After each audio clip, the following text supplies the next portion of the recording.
नमस्कार, बहुत स्वागत है आपका। आप देख रहे हैं सुनहरा कल।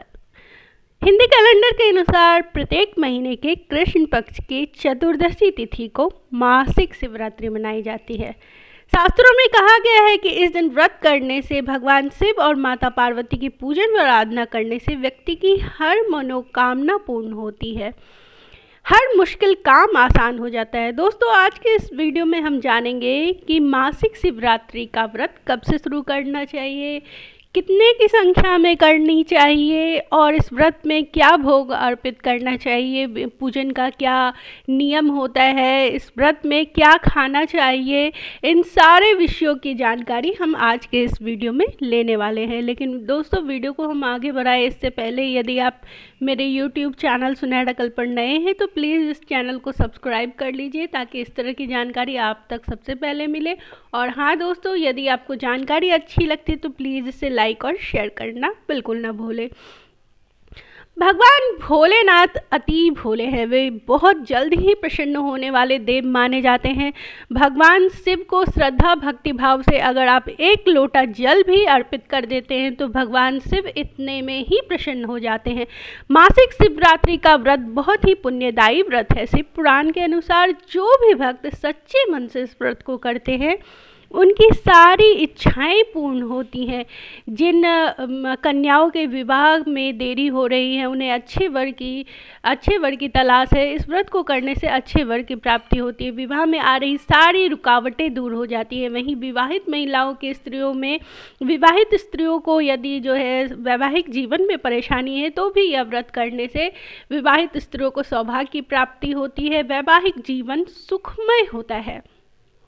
इस व्रत को करने से भगवान भोलेनाथ व माता पार्वती का आशीर्वाद मिलता है और व्यक्ति का हर मुश्किल कार्य आसान हो जाता है। कुंवारी कन्याओं को इस व्रत को करने से उन्हें मनवांछित वर की प्राप्ति होती है। शिवरात्रि शिव और शक्ति के संगम का पर्व है। भगवान भोलेनाथ को यह व्रत अति प्रिय है। ऐसे में यदि आप मासिक शिवरात्रि का व्रत करते हैं तो आपके जीवन में जितनी भी परेशानियां हैं सभी परेशानियों से उनसे आपको छुटकारा मिलते हैं। बात करें हम इस व्रत को कब से शुरू कर सकते हैं। देखिए, ये जो महाशिवरात्रि का व्रत आता है उसमें से आप शुरू कर सकते हैं, या फिर सावन का जो महीना होता है वो भगवान भोलेनाथ को अति प्रिय है। मान्यता है कि इस महीने में साक्षात भगवान शिव व माता पार्वती धरती पर विराजमान रहते हैं। ऐसे में आप यदि सावन शिवरात्रि से इस व्रत को शुरुआत करते हैं तो भी यह शुभ रहता है। और बात करें हम इस व्रत को कितने की संख्या में करनी है, तो आप जैसे कि यदि आप महाशिवरात्रि से उठा रहे हैं इस व्रत को तो अगले महाशिवरात्रि व्रत तक करिए, यानी साल भर ये आप व्रत कीजिए।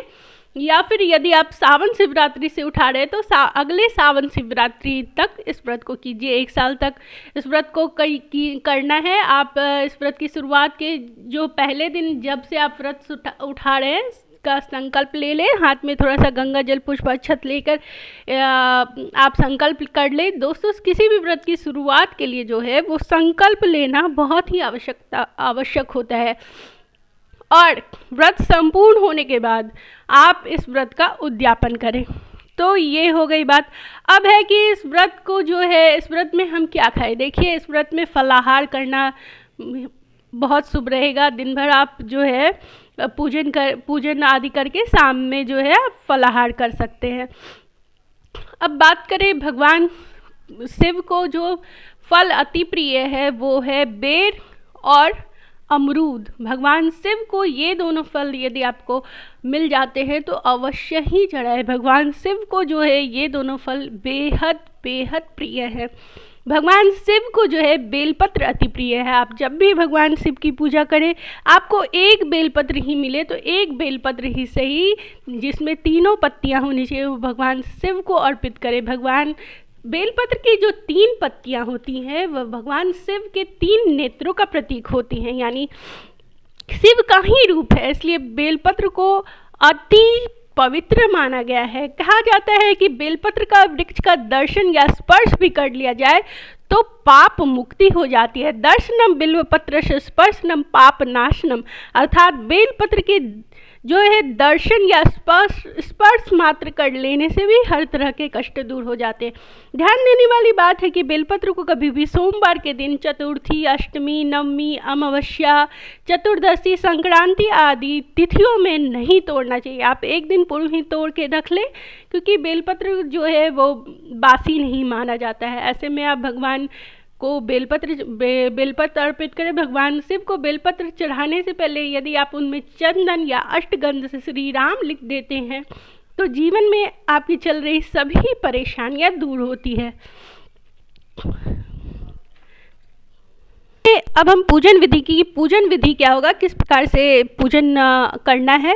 तो आप चाहे तो घर पे ही भी इस व्रत को कर सकते हैं, इस व्रत का पूजन कर सकते हैं, या फिर यदि आप मंदिर जाना चाहते हैं तो मंदिर भी जा सकते हैं। मंदिर जाने के लिए पहले आप जान लीजिए कि आप घर से 1 लोटा जल भरकर अवश्य ले जाए और आप वहाँ भगवान भोलेनाथ को अर्पित करें जल, फिर फल फूल नैवेद्य बेलपत्र आदि अर्पित करें, पंचामृत अर्पित करें। पंचामृत दूध, दही, घी, शक्कर आदि मिलाने से बनता है। यदि आप शिवलिंग पे दही अर्पित करते हैं तो आपके ज़िंदगी में जितने भी ज्ञात अज्ञात बाधाएं हैं वो सभी बाधाएं दूर होती है। गुड़ या शक्कर चढ़ाने से कर्ज मुक्ति होती है, धन संपत्ति बढ़ती है।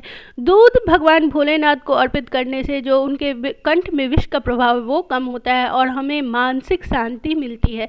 शहद चढ़ाने से वाणी मधुर होती है। चंदन यदि आप भगवान भोलेनाथ को अर्पित करते हैं तो व्यक्तित्व आपका जो है वो आकर्षित होता है।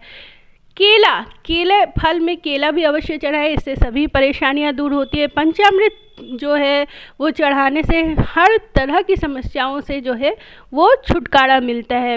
भांग धतूरा भगवान भोलेनाथ को अवश्य चढ़ाए। भगवान भोलेनाथ को भांग और धतूरा अति प्रिय है। बेलपत्र यदि आपको एक भी मिल जाता है तो वो भी आप जो है आप चढ़ा सकते हैं। यदि आपको बेलपत्र नहीं उपलब्ध हो पा रहा है तो आप चढ़े हुए बेलपत्र को ही उठाकर धोकर फिर से आप अर्पित कर सकते हैं। तो दोस्तों ये थी जानकारी, मिलते हैं अगले वीडियो में। धन्यवाद।